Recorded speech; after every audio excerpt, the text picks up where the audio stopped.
Thank you for joining us today. First of all, just to mention that we are CQ and Fiscal Note, and today we are having Marketing 101 for Government Relations and Advocacy. And so this is kind of an unusual topic for us, but we know that people out there have to deal with all kinds of things to get their message across, and we thought this would be a good 101 sort of refresher if you're somewhat familiar with marketing, but also a kind of high-level view of what it takes to market your message to the government relations and advocacy space.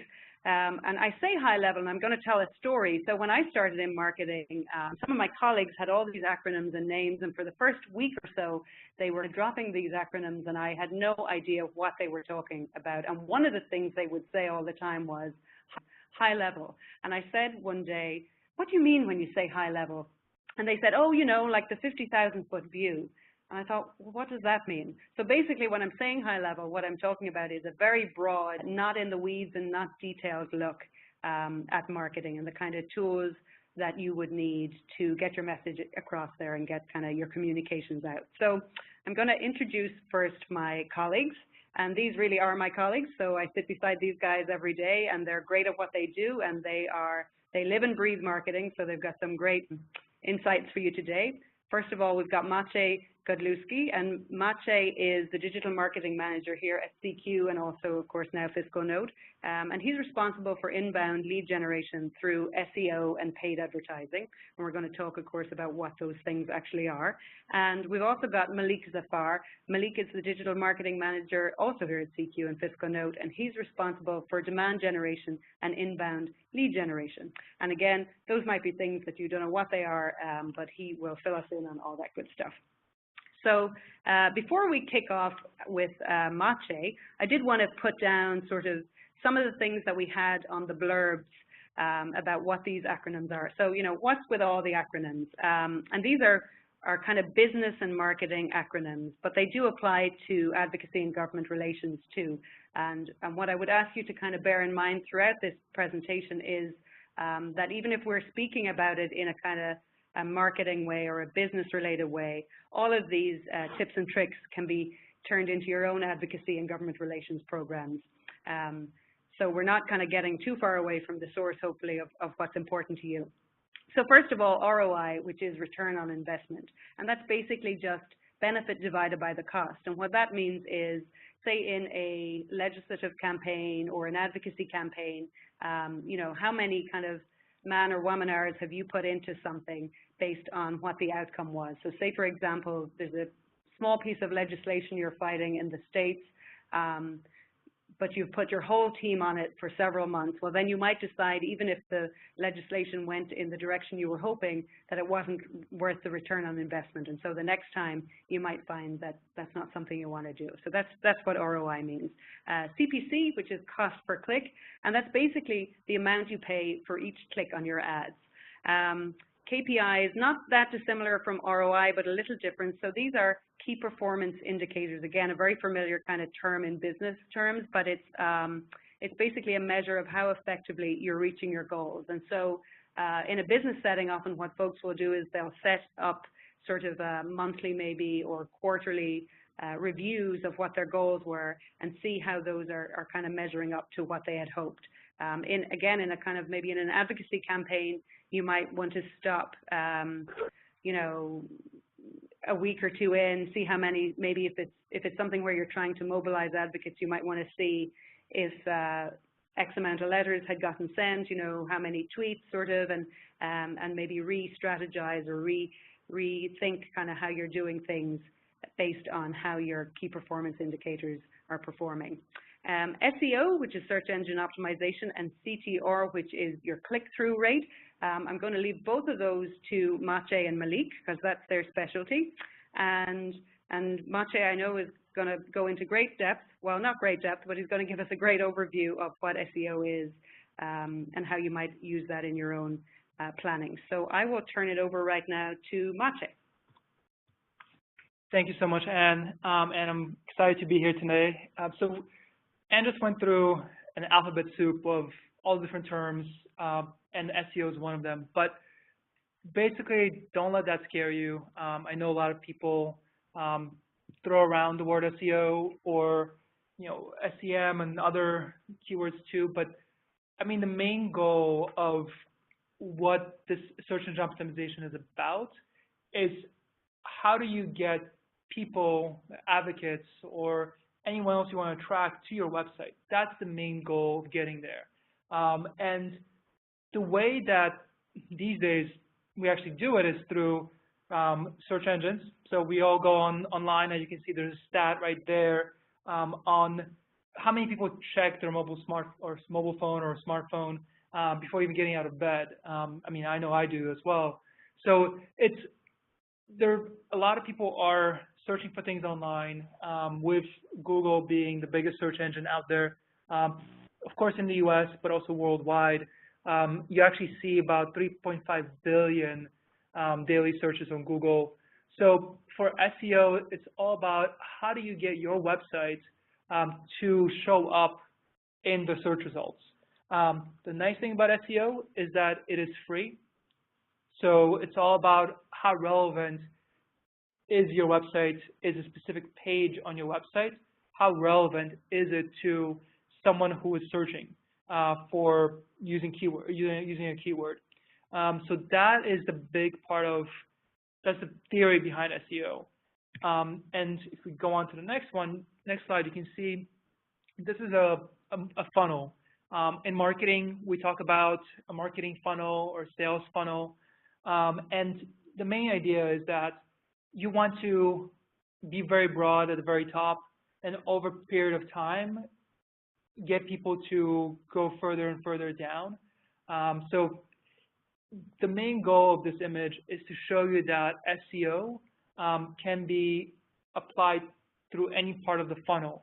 So, for example, if someone is looking for your specific issue that you're targeting, an advocate is looking to get involved, they're first going to take a look at to learn more about issues. In the middle, they might be looking for an organization they've heard about. So they know something specific. So they're still going to type that in and still go in or try to go a little bit deeper in how they're searching for things. And then towards the end, they might be they might be looking for how to get involved in an organization or a specific issue that you're focusing on. So that's the intent. And Google has gotten very, very good at matching intent with where someone is physically, matching specific organizations around them or establishments around them, to also predicting what we might be interested in. So that's how SEO can play part of the journey that someone takes in trying to learn about an issue or get involved in an organization. So that's just one way to think about it. And then don't let this scare you, but in order to tell you a little bit more about what SEO is, I have to show you this graphic. And we call it the periodic table of SEO, but it's really helpful in just showing that SEO can be very complicated. But that's not the point of this webinar today. The point is to figure out, okay, how to pick a few things to focus on if only you have a very limited amount of time to focus on. So let me just go a little bit deeper into this graphic. You see on the left-hand side and on the top left in blue, or darker shades of blue, you see the quality, in research. That's all the things you can control on your website. So make sure that, your website addresses, in depth, your issue that you're focusing on or a cause you care about. So those are things you can do on your own on the website. On the right-hand side, those factors are things that you don't have as much control over. Those are the off-page SEO factors. Out of all of those, personally, I still think that links, still impact, how well you are ranked in Google.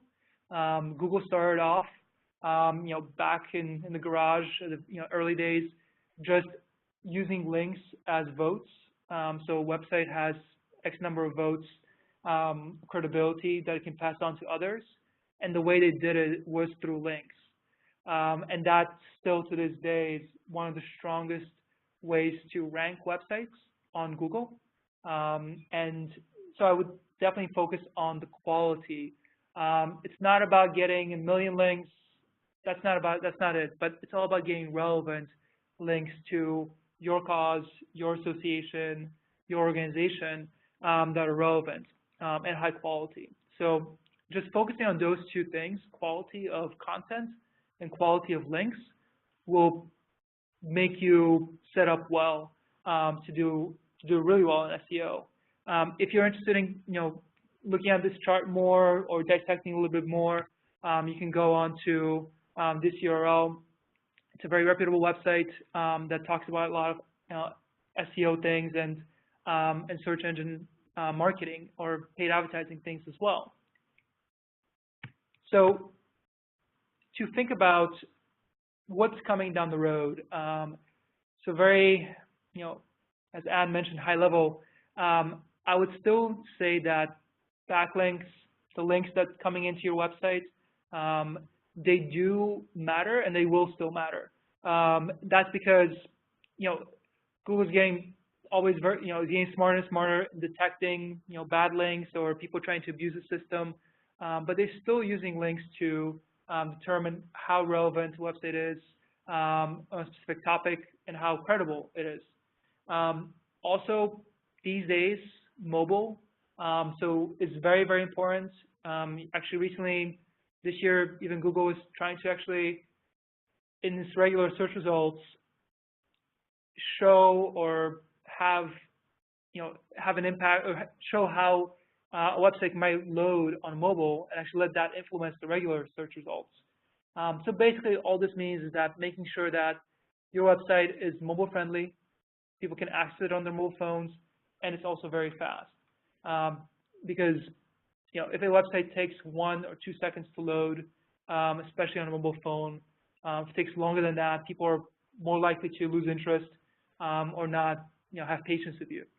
The other thing that's coming in that we're seeing in the field is with the rise of Alexa or Siri, we actually see voice search being more dominant over time, and it's starting to grow in popularity. So Google is trying to actually get ahead of that too.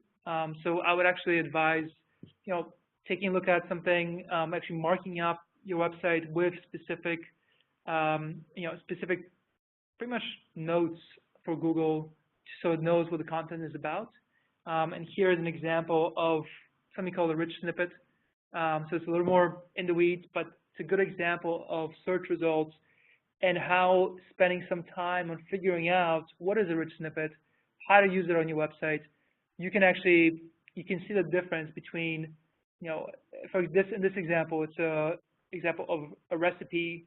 One of them has a picture, has 4 stars, has a rating of stars, has a number of reviews. That builds credibility and trust. And then the regular second result, it's just blue, green, and gray text. So that's something just to pay attention to. And someone either on your team or an organization you work with should also be paying attention to as well. So that's talking about SEO. But also the other part of my duties here at Fiscal Note and CQ have been how to focus on search engine marketing. So how do we get people in through paid advertising, paid means? And search engine marketing is a term that pretty much means paid ads on Google or other search engines. But it's actually these days, it's not just search engines, and it's not just paid ads.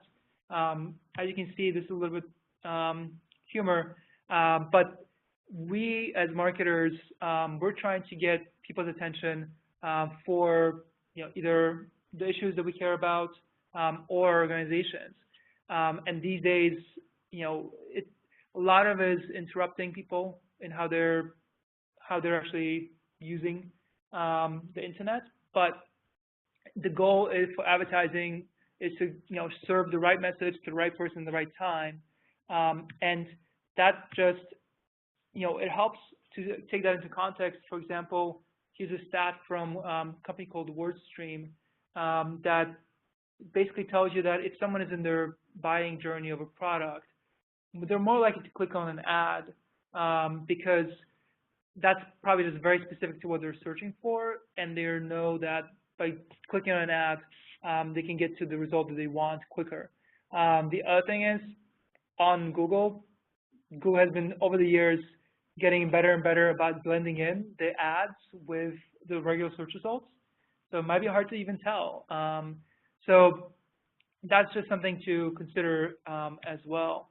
But you may ask, Facebook ads, are they worth it?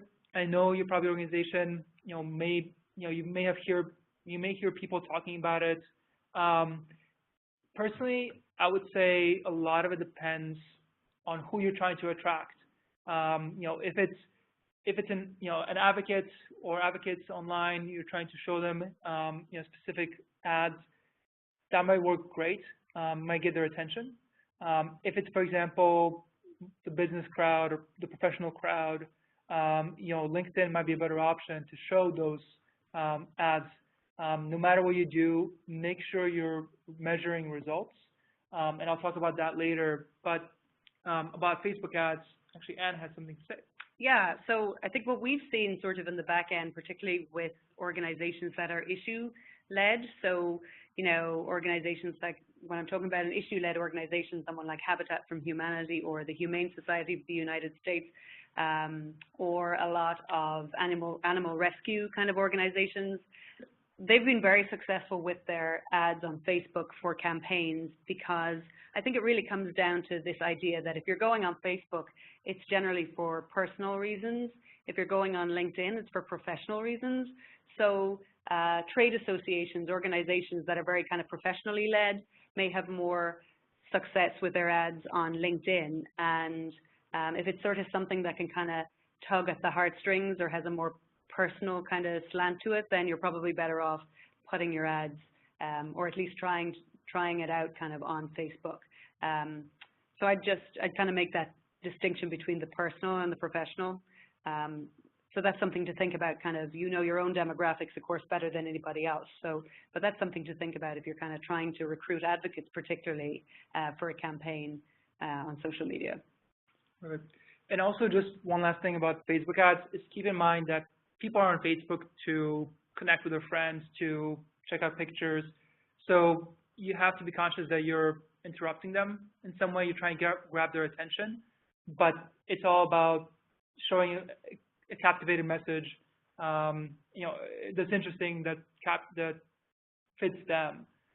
So just make sure you keep that in mind as well. But why don't we keep going as well? So just talk about what's next in paid ads. I'm actually seeing that many more companies, organizations, they're bringing in digital marketing functions in-house. Now that's how I joined the team here. And for me, it's been actually great, because then I can really understand the organization and create better marketing for it. So that's just something I'm seeing a trend this year too. The other thing that's, especially on the paid advertising side, is that's actually really big and growing this year, is that the importance of nurturing. And my colleague Malik will talk about it very soon. But we want to make sure that you're not just spending money to attract people to your website, and then nothing happens. No follow-up. So that's why there are tools these days to allow you to do that, to do a better job at that. And the last thing is AI and machine learning. It's a hot buzzword, but it is coming to the ad space as well. And we're even seeing Google now rolling out, ways for you to put in, a few different headlines, a few different descriptions of text, and they'll create on the fly up to even 43,000 variations of an ad to show to someone at the right time. So Google is actually rolling that out this year, and I'm very excited by it. But it's also a way, of course, for them to, keep you coming back to make it more efficient, to get more clicks, but then also to keep you coming back. So that is, in essence, that's how they make the most of their money. So, of course, they're trying to keep you there. But just a few tools I wanted to share. So if you're, interested in getting a little more deeper, I'll just go over a few different tools that I find most helpful. So on the SEO side, a company called Ahrefs is very good to keep track of the links you're getting, or your competing organizations might be getting as well. So those are the ones you want to go, the outlets where you want to get links from as well. If you have a physical presence, Moz Local offers a free scan to see,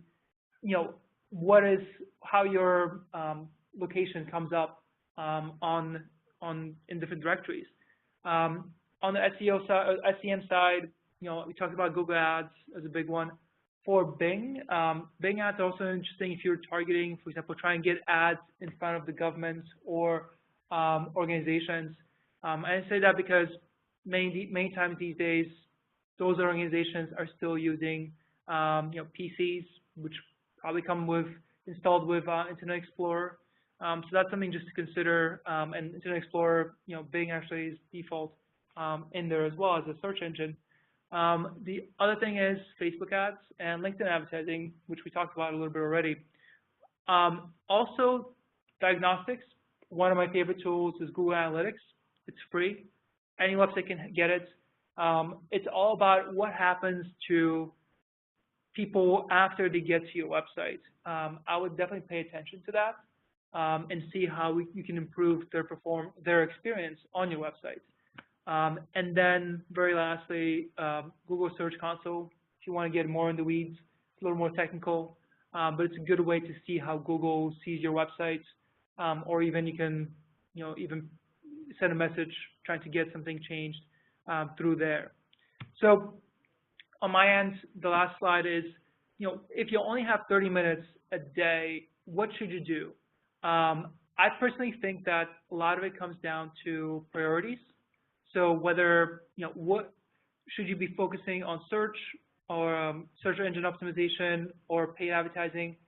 Figure out what's right for your organization, what is your budget, how much time you have. So I think that's very important. And the other thing is figure out who you want to attract, where they're spending their time. As Anne mentioned before, Facebook would be great if you're an issue-focused organization. But no matter what you do, make sure that you're measuring results. Pretty much all the platforms I spoke about have ways you can actually track to see what's going on with how people are using and reacting to your ads as well. And then make sure you test. The beauty of the internet and digital marketing is that you can see data, you can see what's happening, and quickly test out new concepts, new ideas. So make sure you do that as well. Okay, great. Thank you, Maciej. And just before we go over to Malik, I'm going to remind you that if you do have any questions for Maciej or for Malik, or indeed for me, please put them in the Q&A box or in the chat box, and we will get to them at the end of Malik's presentation. And as always, we will be sending out the link to the recording of this afterwards. So hang in there for that if you're missing anything or we're going a little too fast on anything. So I'm going to hand you over now to Malik. Thank you, Maciej. Thank you, Anne. I will be speaking today about email marketing. I'm really excited to talk about how you can leverage email marketing. I'm sure, some of you guys have maybe worked with email marketing in the past, or you have, somewhat of an idea of, what it does. At its very core, email marketing is basically, leveraging communications to promote a product, service, campaign, issue, or anything else that you may be passionate about, or anything that you may, maybe trying to spread through a message. So, contrary to popular belief, many people are still relying on email as their #1 form of communication online. 94% of people are still using email as their primary form of communication. Social media is rapidly growing. though it's still only about 74%. So, that's something to keep in mind. Social media definitely is a great way to leverage messages, but, if you're really trying to get in front of the most people, email is still going to be your best bet. And, one of the reasons why people like email so much is because it's a very cheap and efficient way to get in front of your audience. You don't have to spend, you don't have to break the bank to get, overly complicated tools. It can be done relatively cheap and efficiently. So speaking of tools, there are a whole host of tools online that you can look up, research, and try to find the ones that really align with your company or organization's mission. Some of the ones that you guys may be familiar with, MailChimp, which is a very popular and mostly free tool, might be a good tool for if you're just starting out or if you're just trying to get kind of get used to what email marketing might mean. Marketo, Pardot, HubSpot are some of the more high-end tools for organizations. Litmus is a tool that can help you test your email products or email messages. Obviously, we have CQ Engage and Border Voice, two products that are great for advocacy-related campaigns. If you're really trying to spread, messaging around a cause or something that you might be passionate in, those are tools that, we have clients that use that and have been, quite successful. Yeah, and I'll just jump in there, Malik. And so if you do have CQ Engage or Voter Voice, you'll know that it's kind of a two-way street with both of those products. So you can use it for email marketing to email your advocates or your members or your supporters. And you can also use it then, of course, to email the Hill or email kind of state and local lawmakers. And so it's that nice kind of sort of two-way option for you. And of course, it syncs if you're with a lot of association management systems, so you don't have to pull all your names from membership and all that sort of stuff. So even though they do a lot of other things, don't forget that you probably already have a tool at your hands for advocacy that can do kind of a great job on your email marketing. Thanks, Ann.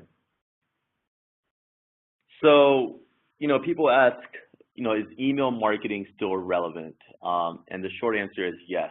Many organizations, many marketing teams still rely on email as their primary source of communicating a message. The long answer is, the research shows that 75% of adults still prefer email marketing as a preferred marketing method. This is compared to, let's say, cold calling or traditional mail. Email marketing gives the user more flexibility, and it's obviously just an easier, way to dissect or digest, materials. Email marketing also has the advantage of giving you a wide ability to customize your messages. Everything from the way it looks, how it looks, branding, just styling, being responsive. Really, it's really at your disposal as to how you want your message to come across. For the marketer, it's very valuable because unlike other forms of communication, you get instant access to analytics, opens, clicks, unsubscribes, indicators that will let you know rather quickly how your message is resonating with your audience. And then for the audience, email marketing makes sense because it's very easy to opt in or opt out of what kind of messaging you're actually getting. If you're interested in learning more about an organization, usually getting information is just as easy as just providing an email address. And on the flip side, if you no longer are interested in the message, it's rather easy to unsubscribe, from email. There are some tips associated with email marketing. One of them is called the CAN-SPAM Act. That's something that if you are involved in email marketing, you should definitely be aware of that. It's relatively new, and it's been something that's been being enforced by more governments trying to protect the consumer. The Spam Act is pretty straightforward. Some of the tenets of this act are don't lie in the subject line, which is seems pretty obvious. Stay who you are and be who you are. So don't deceive the recipients. You must include a physical address in any kind of outgoing email. So that's something that I think a lot of people might overlook. Definitely something worth noting. And also making sure you give the audience a way to unsubscribe from your emails, so that if they don't want to be bothered, that you kind of give them that luxury. Other tips when you're thinking about composing an email is perhaps not going straight for a hard sell. That can come off as a little aggressive. It can turn people off. It's always best to kind of warm them up. If you're trying to either sell a product, or if you're trying to if you're advocating for some kind of cause, it's usually best to kind of warm up to the ask from your audience. And then what kind of goes hand in hand with that is making sure that you refine a list that your audience that you're sending your message to is going to resonate with it. You don't want to just blast an email to a random segment, because you're probably going to get some angry replies, you're going to get some unsubscribes, and you're probably not going to accomplish your goal. So with that being said, it's very important to have someone on your team that understands your audience, that can kind of give you some insights on who the targeted audience is, and then allow you to segment that audience, so that you might have something that you're trying to accomplish, but maybe different segments of your audience are going to react differently to different kind of messages. So understanding how your audience thinks, maybe what language they speak, things like that, their geography, perhaps actions taken in the past, which I believe Anne, she has some insights on that. Yeah, I'd just say sort of on the segmenting bit, particularly from, a government relations or advocacy kind of position. You might have someone who's interested in healthcare, but they have no interest in immigration, say, or education. And so you'll have seen, that's the beauty of a product like Engage or Voter Voice. You can see from your dashboard kind of what issues an advocate has taken action on again and again, and so you can segment them by that. So that you can build this sort of core group of people who, when you have a healthcare issue, you can go right to them and they're going to take action for you straight away. And likewise, based on those kind of demographics, you can figure out sort of who's most likely to tweet for you, who's most likely to make a phone call, who's most likely to send a letter or an email. And that way, when you're asking them to take action the next time, you can kind of pinpoint what they're most likely to sort of pick up on. And one thing I will say, Malik, is that, on the hard sell idea, certainly I think in business terms, that's very true. Advocacy is probably one of the very few places where you can kind of go for a harder sell if it's something that you're trying to get people to take action on. I don't like this idea of everything being sort of fear-based now, but a lot of organizations are finding that that's kind of effective. So when there's a consequence to something, if you can get that in the subject line, sometimes we often talk about this formula of a metric, a consequence, and a timeline. So say, for example, 50,000 sequoia trees are going to be chopped down in December, right? You've got a metric, a consequence, and a timeline there, and people tend to react very well to those. So it's probably that one area is advocacy where you can be a little harder on the sell. Awesome. Thanks for the input, Anne. Great. So, going back to, your message, your initial email, like Anne was saying, offering something of value, whether that's a deadline, maybe a piece of content, an event, something where the audience can kind of follow up, also known as, offering some kind of value is definitely recommended. If you have an audience that's very passionate about what you're doing, sometimes, especially nowadays, if your audience is on Gmail, if they're on, Yahoo or Microsoft, a lot of times your email could get miscategorized as spam. Maybe it never hits your inbox. So it's always important, if you have a passionate audience, to kind of kindly ask them to whitelist your domain, so that you can make sure that when you do actually send an email out, that you're increasing the chances of that email actually getting to them. And then this is always going to be a popular theme when it comes to anything digital, but you have the luxury of testing, so definitely take advantage of that.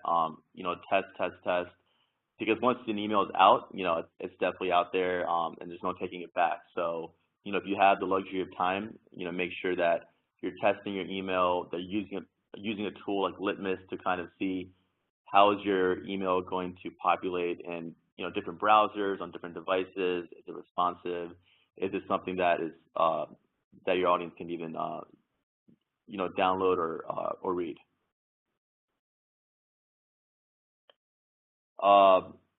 One kind of test is called an A/B test.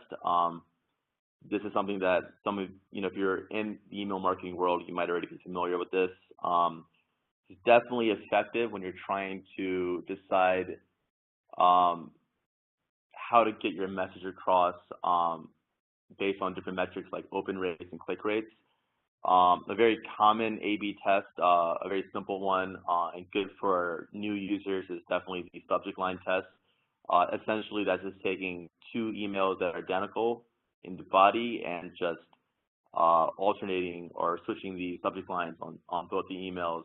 Perhaps one is a little bit more, a little bit more aggressive, a little bit more based on a timeline, where another one might be a little bit more casual, and you definitely kind of see how your audience resonates between the two.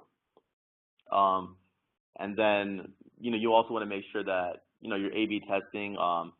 The key is to keep it simple. You don't want to have too many variables, because then you find yourself not really sure which variable kind of tips the scale. So if you are going to A/B test, you don't want to send out two radically different emails, because then you don't really quite know what part of the email produced a result or didn't produce a result. So just keep that in mind, when you're trying to test out an email between different audiences. So subject lines, that's definitely going to be, your first impression. That can be the make or break between whether someone is going to even bother opening your email that you put a lot of time into or not, right? So, again, going back to A/B testing, if you're going to invest a lot of time into a campaign that you're passionate about, you want people to actually open the email, and that's where the subject line comes in.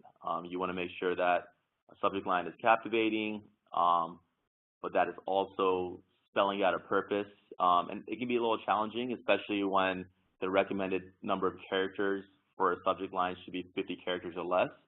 So, it doesn't leave you as much room to kind of relay that message.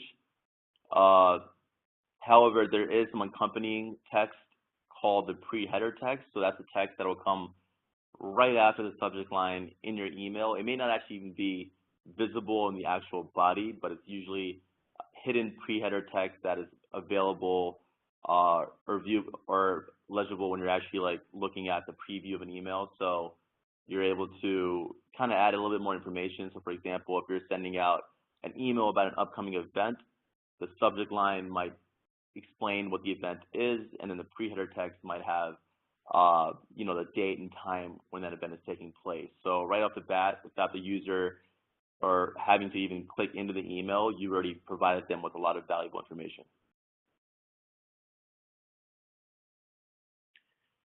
So these are some metrics that Marketo, which is a very popular marketing automation system, These are metrics that they put together. These are based off of, over the 100,000 clients that they have in their system over the last 5 years. These are good metrics for you to kind of measure the effectiveness of your messaging. This isn't the end-all, be-all. It might differ a little bit based on your industry, based on your audience. But these are good benchmarks to see, hey, is my message effective, or is my audience, are they resonating with the message, or are they reacting to the message? So, obviously being the average is, it's fair, but, you want to get to the point where, your email is top performing, that you're getting the most out of your message. And if anybody does want these metrics afterwards, just let us know, and we can definitely send that over to you. Okay, great. Thank you, Malik. So we'll go to questions now, and let's start off with you, Mate. So you mentioned authority when you were talking about SEO. Care to kind of expand a little bit on that and what authority is? Yes, no, of course. So the concept about that is, if you have a link from New York Times, for example, a website that's been around for a long time, has a lot of other links pointing to it, that's a much better link to your website than having a link from a blogger who just started last week. So that's one way. In terms of your authority of your own website, it's, how long has it been around, how relevant it is to also search results that somebody's looking for. So Google has a few different things that can be also much more technical. For example, authority, if a website has, it's secure, those are things that Google takes a look at in terms of how it assigns authority. Google's a little bit of a black box, but those are a few things to keep in mind. Okay, another one for you, Mate. Regarding SEO, what are you trying to match the search to? A specific campaign, issues, an organization, or a website? Sure. So, to answer that question, it's a lot of times depending on what the person is searching for. And in terms of search results, all the links on Google will go to a website. But I think a lot of it depends on if you're trying to, what specific page on the website. If it's, if someone's searching for a specific issue, then yes, they make sure it goes to that issue's page. But if someone's looking for your organization, you want to make sure your homepage comes up. So you try to match it up to different parts of your own website that people can arrive at based on what they're searching for, organization versus an issue. Hopefully that was clear, but there's a lot of different ways you can take that. Yeah, for sure, right? And you can also, if it's a content-driven SEO sort of strategy, then you may be trying to educate your advocates or your members or your supporters on something, and so you want to kind of be seen as the thought leader. And SEO is very effective at that, right? Because it's literally helping get eyeballs onto a page and driving that page up the search rankings. So it's worth keeping that in mind if that's sort of what your goal is, right? Definitely, and basically you want to be able to, you want to make sure that the content people find keeps them on there, keeps them engaged. One thing that people found out was that Google kept track of how quickly someone goes back to Google after arriving on a page. So you want to make sure that you're keeping people engaged there, that they just don't go away right away. Okay, great. One for you, Malik. Do you have suggestions for how to grow your email list, ways to buy or share lists with other organizations, for example? Yeah, it's a good question. So there are a couple ways to, work on growing your email list. one of the ways of growing your email list is, hosting an event. If you host an event through a channel and you get people to show up, if people are interested, if they're interested in your message, they're definitely going to want to learn more. They're going to want to kind of be in the in and know what's happening. So, having an event can definitely be a great way to do that. Offering something, such as a white paper, maybe a case study, something of value is another way to grow your email list. Yeah. Also having, if you already have people that are advocating for your group that are very passionate about it, sometimes simply just asking them to, invite friends or help you spread your message. I mean, you'll be surprised at how eager people are to, really help you with your cause. Yeah, and you can grow it kind of with tools too. We do have a product, advocate acquisition product, which specifically is kind of like a digital advertising platform that in very simple way of explaining it is sort of bills your advocates on the websites that they're actually already on, and it will display an ad, and so you can click through that. And when you take action, then that's helping grow the list for the organization that has kind of put up the ad. And we do actually have a white paper on growing your email list. So on the follow-up email, we can send that out to everyone, for anyone who might be interested. One more for you, Maciej.